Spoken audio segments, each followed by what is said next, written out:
Hey everybody, it's Jason Blaha here, and I had a subscriber raise a point. They were a little bit concerned in a video that I did yesterday that when I was talking about fructose intake and obesity and metabolic syndrome and all of those things, which I'll flip in right here, the people are going to be scared to eat fruit. And let's clarify that a little bit. So let me put on my +5 hat of weaponsmithing. Let's do a little bit of crafting, see if I can skill up here. And let's go into some detail here. All right, guys, the cliff notes. When we're talking about fructose intake, I've repeatedly said, and I don't know how much further I can emphasize this, I guess I'm going to have to really get into a video on it, that when I say that you have problems with fatty liver, insulin resistance, metabolic syndrome, when you chronically consume 50 grams of fructose a day or more. People don't seem to understand the concept of chronically or what 50 grams means. So that's what we're talking about here. For those of you who understand those terms, we don't need to go any further. So let's go into a little bit further detail for people who don't understand exactly what I mean by that. And let's go into some real detail. So when we say chronically, when we're talking about the chronic intake of a substance that can be potentially dangerous to your body, chronic means you do it every day for weeks or months or years on end. Chronically doesn't mean that you do it once or twice a week and that you have some massive negative effect. For example, let's say alcohol. We know that consuming 3 drinks is enough to start causing some negative effects in the body. So if you go out and every Friday night you have 3 shots of whiskey or 3 full glasses of wine, that's not chronic. That's once a week.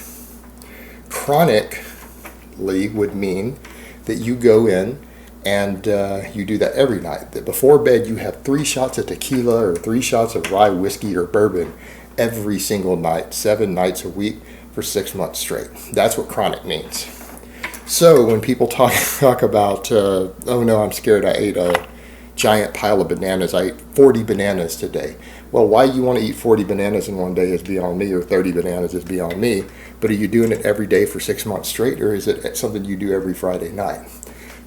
If you're only doing it once a week, you're probably not going to see any negative effects on your blood work. Again, we're talking about a slow accumulation over time. We're not talking about an acute exposure. Acute means it's something that happens in large bursts, maybe once in a while. It's not something you're doing all the time. Just like, why we say that acute training doesn't really do anything, meaning if you came in once every 6 weeks and you did Rich Piana's stupid ass 8-hour arm workout, you might incur an enormous amount of metabolic fatigue that might actually cause you to lose muscle, but that's besides the point. Because you're only doing it once every 6 weeks, it's not going to have much positive or negative effect. The human body, for example, with weightlifting, you have a chronic effect. It takes many workouts of working a muscle group over and over and over with a higher workload than it can normally handle, that it causes it some trauma and fatigue that it's not used to. You have to do that over and over and over, sometimes for many months, to see a noticeable change in a muscle, right? That's acute response, one workout, versus chronic, doing it 50 times. And I think that's fair to say that to see really significant changes in a bicep or a pectoral, you have to probably hit it 40 or 50 times, 40 or 50 workouts probably of that muscle before you really notice it start to grow significantly, right?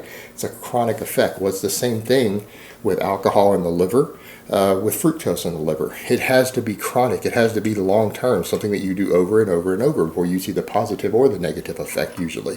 When we're talking about chronic stimulus or chronically subjecting your body to something. So fructose intake that's too high has to be done for months on end. And it has to be every day, almost, or if not every day, at least close to every day, 4 or 5 times a week. For many, many months on end. For the same example, if you go do a binge drinking for a week, which again has a very similar effect on your liver to what fructose does, right? That's what we've noted, that we even remember, what was his name, in Sugar the Bitter Truth, what was that medical doctor who did that? I can't remember the doctor's name now. He broke all of that down, that in his lab, in his studies, I believe it was at Johns Hopkins Children's Center, with his pediatrics research in children, that he noted that he had children who, when they consumed chronic fructose, excessive amounts of sugar, small children, they were seeing fatty liver. Fatty liver is what you see in alcoholics. It's also what you see in many of the morbidly obese with metabolic syndrome and insulin resistance. They're getting fatty liver from excessive calories combined with excessive fructose intake, just like you see in an alcoholic.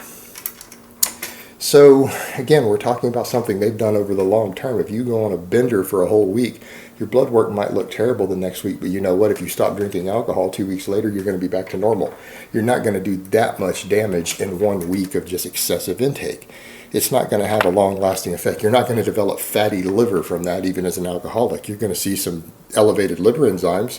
Your health's going to suffer. Your blood pressure might be all over the place. But if you quit doing it after a week, you're done. Well, it's the same with extreme fructose intake. You could do it for a week straight and then go back to normal, and you're not going to see the fatty liver and things occur. That's what we're worried about. And it's the same thing with the amount you're taking in. Again, people need to understand there are tons of things that are toxic to the body that you can expose yourself to in small amounts, and they're not going to shave a single year off your life. Lead, for example. You know, we all know lead is toxic. Anyone not know that? Lead in excessive amounts is poisonous. It will kill you. And I don't mean a lead bullet going through you.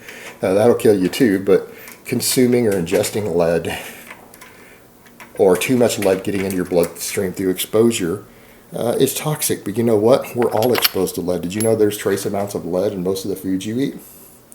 There's lead everywhere. It's one of the basic elements. It's naturally occurring. It's all over the place. Your human body even has lead stored in it all the time. It's not killing you because you're not getting a toxic amount.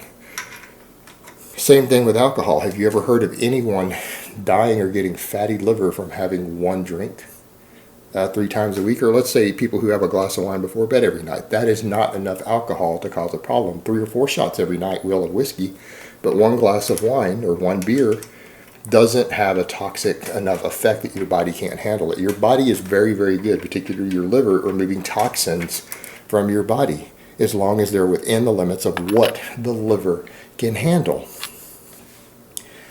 Fructose is a toxin, and that is, again, confirmed with some of the research we've seen out there on that. Again, go watch, again, Sugar the Bitter Truth, the doctor there, and God, his name, I can't remember it. He provides plenty of references on that.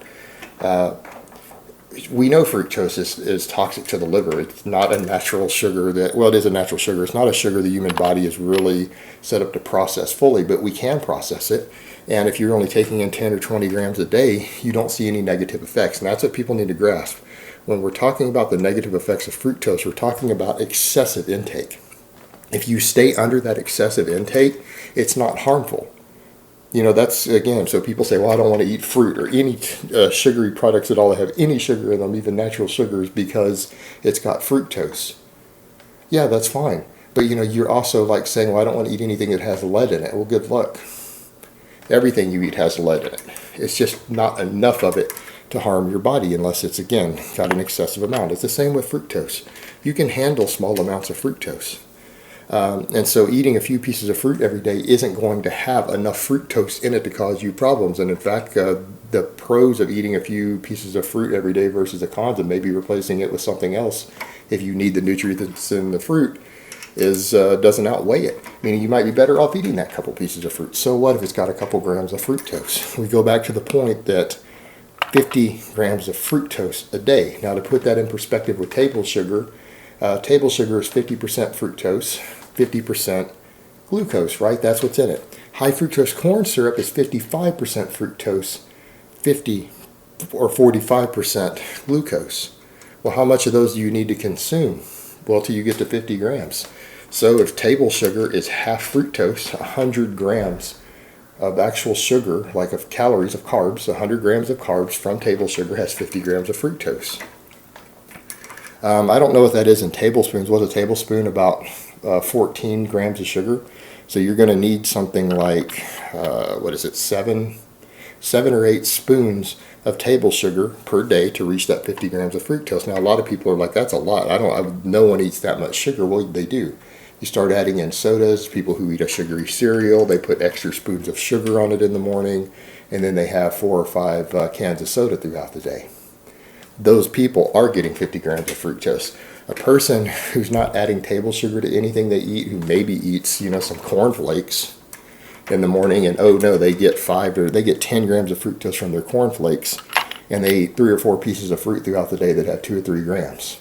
This person is actually not consuming enough fructose. Even if they did this 7 days a week, they're not consuming enough fructose for their liver enzymes to become elevated.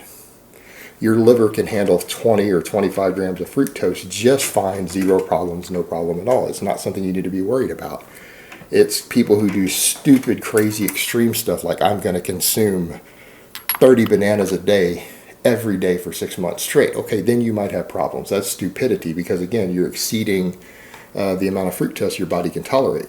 Now, when people are going to point out with fruit's a little tricky because, yeah, fruit is nutrient dense, but you have to remember, people say, oh, it's our natural food, we're frugivores. No, some of our ancestors, going back several speciations, were frugivores.